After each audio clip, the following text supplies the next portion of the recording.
Hi hello welcome back to Suchiruchi Pakashale. ಮಾವಿನಕಾಯಿ season ಆಗಿರೋದ್ರಿಂದ ಒಂದೊಳ್ಳೆ ಮಾವಿನಕಾಯಿ ಚಿತ್ರಾನ್ನನ ಸಿಂಪಲ್ಲಾಗಿ ತುಂಬ ರುಚಿಯಾಗಿ ಮಾಡ್ಕೋಬೋದು.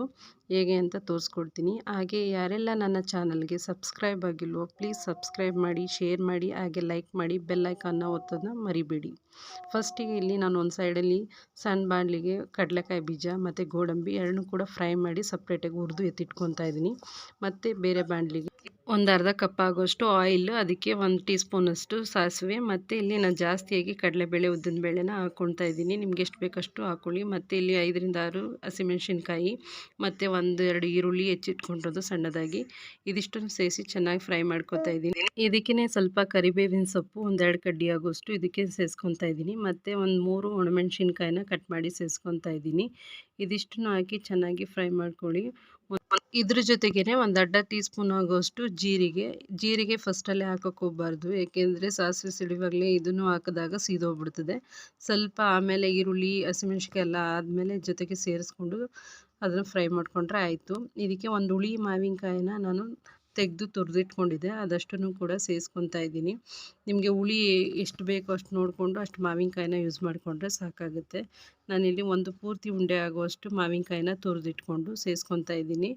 ಇದನ್ನು ಕೂಡ ಚೆನ್ನಾಗಿ ಎಲ್ಲ ಎಣ್ಣೆ ಬಿಡೋ ತನಕ ಚೆನ್ನಾಗಿ ಫ್ರೈ ಮಾಡ್ಕೋಬೇಕು. ಇದಕ್ಕೇ ಒಂದು ಅರ್ಧ ಟೀ ಸ್ಪೂನ್ ಆಗುವಷ್ಟು ನಾನಿಲ್ಲಿ ಅರಿಶಿನ ಸೇರಿಸ್ಕೊತಾ ಇದ್ದೀನಿ. ಎಲ್ಲನ ಹಾಕಿ ಚೆನ್ನಾಗಿ ಎಣ್ಣೆ ಬಿಡೋ ಥರ ಚೆನ್ನಾಗಿ ಫ್ರೈ ಮಾಡ್ಕೋಬೇಕು.